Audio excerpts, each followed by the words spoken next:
So it isn't even Halloween yet, but if your kids have their hearts set on certain toys for the holidays, you should start shopping soon. Simply Money's Amy Wagner shares some of the hottest holiday toys for 2018, where to find them, how to save money on them, in this Consumer Alert.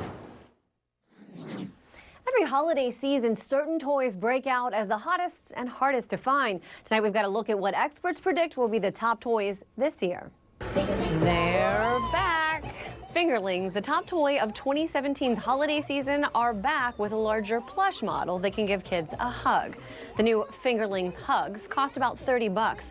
We spotted them on both Target and Walmart's websites. At Amazon, third-party sellers are already asking $69 and up for these toys.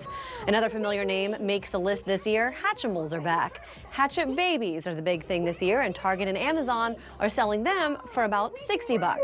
And another old favorite, Elmo, is back. This year, it's the Let's Dance Elmo that's expected to be the hot seller. This toy will set you back about $40, and we found it on Target.com, Walmart.com, and Amazon. Another hot toy this year, the LOL Surprise Bigger Surprise. This toy features a variety of different collectibles and costs about $90. But on Amazon, third-party sellers are offering some of these toys for $180 and up. If your family includes a Harry Potter fan, the Hogwarts Great Hall Lego kit is big this holiday season. The set costs $99.99 and is still fairly easy to find. And you may remember this from your childhood, but the new Barbie Dream House also made the list of hottest toys. This mammoth toy will cost you $179, and we spotted it at both Walmart and Target.